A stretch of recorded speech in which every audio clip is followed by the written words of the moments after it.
Guys, what's up? Welcome to the channel. My name is Nelson. Welcome to Nelson POV. Today I'm inside a 2000 Toyota Camry. It's actually a really nice car. It's got 150,000 miles. We're gonna go for a POV ASMR style test drive. Let's go.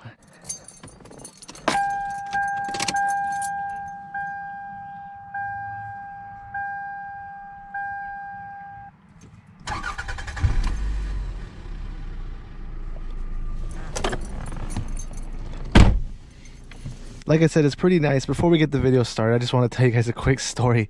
This car already has a story. It's a really nice car, but there's just so much poop all over it. The other day there was this bird. It was hurt. It was limping. It couldn't fly. It was Sunday. We picked him up and we put him in a box outside in our front lawn, basically. And ever since then, the birds have just been pooping on our cars nonstop. We took him to the shelter on Monday, and on Monday morning we woke up, they were just going crazy. The birds, caw, caw, caw, caw, and now all our cars are just being pooped on ridiculously. I know they're smart birds, it's like a yellow belly macaw or something, but it's just craziness. Let me show you this craziness. From now on, the car's gonna do all the talking. Let's go.